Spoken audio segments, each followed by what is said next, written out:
만약 한 왕조가 무너지고 새로운 왕조가 들어서는 거대한 역사의 전환기에 여러분이 당대 최고의 학자이자 관료였다면 어떤 선택을 하시겠어요?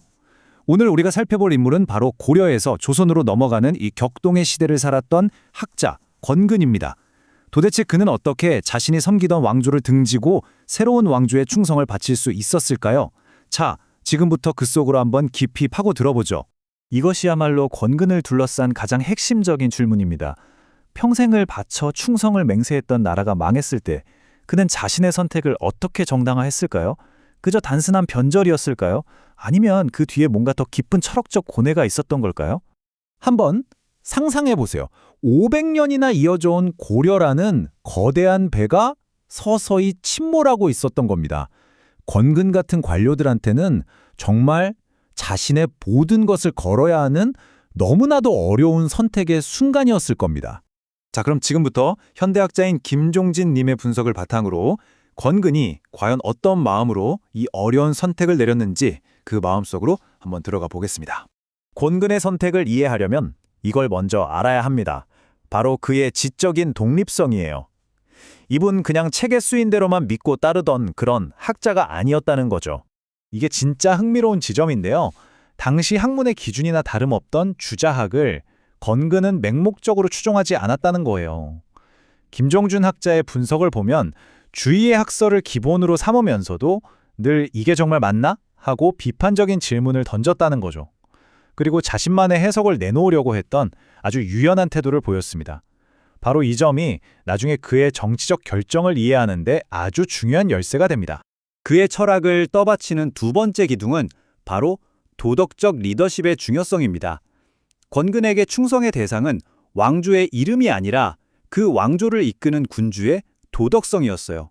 김종진 학자에 따르면 권군은 이렇게 생각했어요.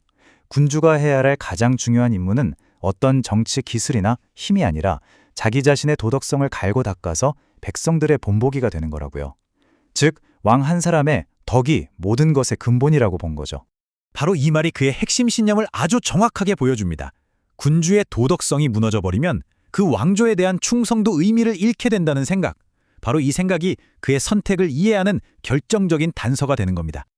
자, 이제 그의 정치적 변신에 대한 모든 퍼즐 조각을 하나로 맞춰줄 핵심 개념으로 넘어가 보겠습니다. 이걸 알면 그의 모든 선택이 설명됩니다.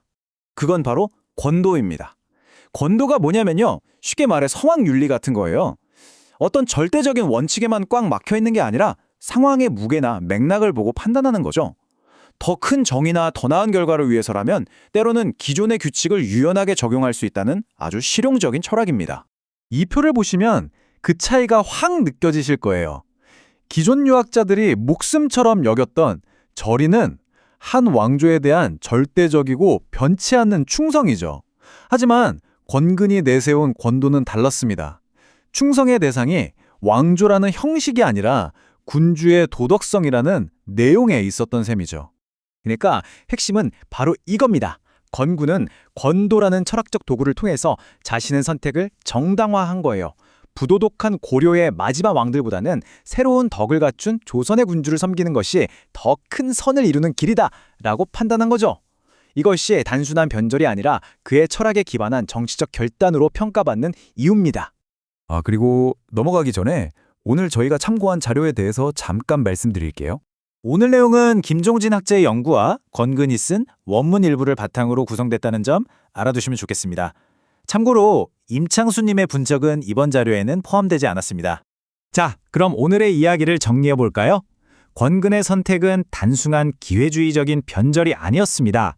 절해라는 절대적인 원칙과 권도라는 상황적 윤리 사이에서 아주 깊이 고뇌한 끝에 내린 자신만의 정교한 철학적 결론이었던 거죠.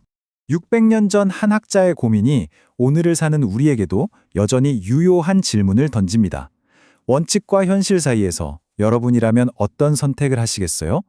더 큰 선을 위해서라는 명분은 과연 언제나 정당화될 수 있을까요? 한 번쯤 깊이 생각해 볼 만한 문제인 것 같습니다.